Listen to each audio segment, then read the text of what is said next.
Sa monopoly of power sa PBA ng SMC at MVP, isang team lang ang kayang magpataob sa kanila at ito ay ang Strong Group PH, base na rin sa kalibre ng rosters nito in the past tournaments. Kaya, what if naging guest team sila sa PBA? Sino-sino nga ba ang nasa lineup? Pero bago natin pag-usapan, pa-like naman ng ating video bilang suporta. In this scenario, pagpalagay natin na upcoming Commissioner's Cup at same rules applied sa last PBA guest team na Bay Area, which is one import only at considered local ang naturalized. Sa import, lalayo pa ba ang strong group kay Dwight Howard? Future NBA Hall of Famer, malayo na sa prime pero pwede pa rin maging dominant force sa PBA. Kasama niya as big man ay si Ange Kwame na maglalaro para sa strong group this Jones Cup. Lahat naman tayo pamilyar na sa laro nitong si Ange. Para naman sa 4, si Justin Baltasar. Isa sa mga promising Gilas big man under Coach Tab Baldwin noon, perfect ipares sa mga dominant interior force na centers. Kasama niya si Will Gozum, ang former NCAA MVP, dating naglaro sa strong group last 2023. Great face-up game, mala Blake Griffin ang laro. Sa wings naman, syempre si Kevin Kiambao, ang revelation sa Team Last Dubai Invitational. Basing sa kanyang role sa strong group, siya ang isa sa magiging spot-up shooter ng kupunan, the best collegiate player in the country right now. Kasama niya ang veteran Phil-Am na si Kaylan Chongson, isang 3&D player, around 6'5 ang height, seasoned professional na sa mga liga sa Asia. Para naman sa shooting guard, nariyan si DJ Fenner, isang bagong addition ng SGA sa Jones Cup.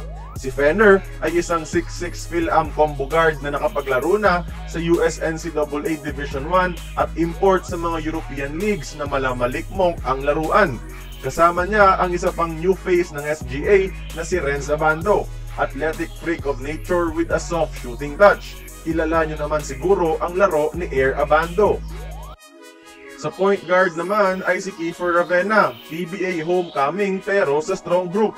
Arguably the most high IQ player in the country, si Kiefer ang aatasang mag-set ng tempo ng laro. Perfect point guard for a Dwight Howard.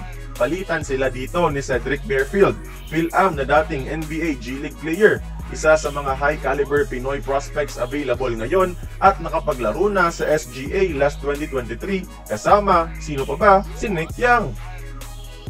Hindi ko na binilang sa listahan si Jordan Heading dahil di pa tayo sigurado kung may kontrata pa siyang natitira sa PBA ngayon. Head coach syempre si Charles Chu, consultant si Olympic medalist coach Brian Gurjan na hindi na rin bago sa Philippine basketball.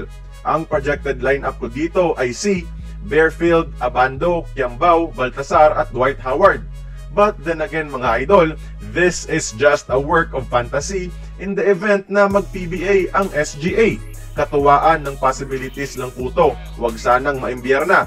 Kaya kayo mga idol, tingin nyo, in a parallel universe, kung sakaling payagan ng PBA, mag-guest team ang strong group at ito ang roster, kaya ba nilang magkampiyon? Join the conversation, magkomento lamang sa ibaba. Kung nagustuhan mo ang ating video, please like, share, and subscribe. I-follow mo na rin ang ating social media platforms for more exclusive sports content. Until then, this has been Courtside Buckets. See you on the next one.